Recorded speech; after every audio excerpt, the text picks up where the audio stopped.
The Los Angeles area was rattled by a Magnitude-3.3 earthquake early Sunday morning.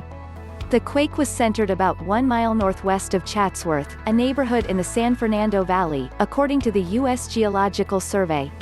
According to the USGS, the quake struck around 3:19 a.m. local time and had a depth of just over 4 miles. There were no immediate reports of injuries or damage. Some area residents took to social media to say the trembler woke them in the middle of the night. "Woke me from a dead sleep. Lots of loud rattling," one person who lives near Chatsworth posted on Twitter.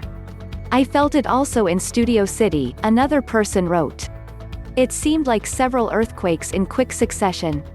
The quake comes nearly 2 weeks after a magnitude 3.7 trembler shook Los Angeles on April 22. That quake came after a series of 3 earthquakes of 3.0 or higher in a 10-day period. Los Angeles sits on a number of fault lines and usually gets several small earthquakes each year. According to the Los Angeles Times, a 3-year data sample shows that California and Nevada are hit with an average of 234 earthquakes that have magnitudes between 3.0 and 4.0 per year. Last summer, Southern California experienced its largest earthquake sequence in 2 decades, beginning July 4. A magnitude 6.4 quake rocked the Mojave Desert about 120 miles north of Los Angeles before a 7.1 rattler hit the next day, followed by more than 100,000 aftershocks.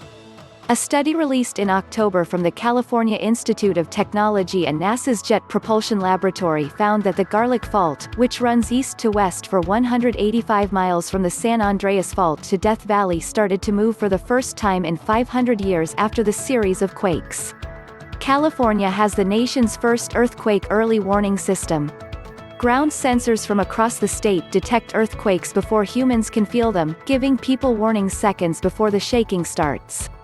Tori loves watching movies, TV, and also trying new tips in health and lifestyle. As a family woman, she also spends her free time in updating herself and knowing new things and experimenting them. As a science graduate, Tori have a good knowledge in health-related topics. She used to contribute few articles related to health and lifestyle sections to some of the online media houses. She joined Newsbreak team recently as a full-time writer for the above sections.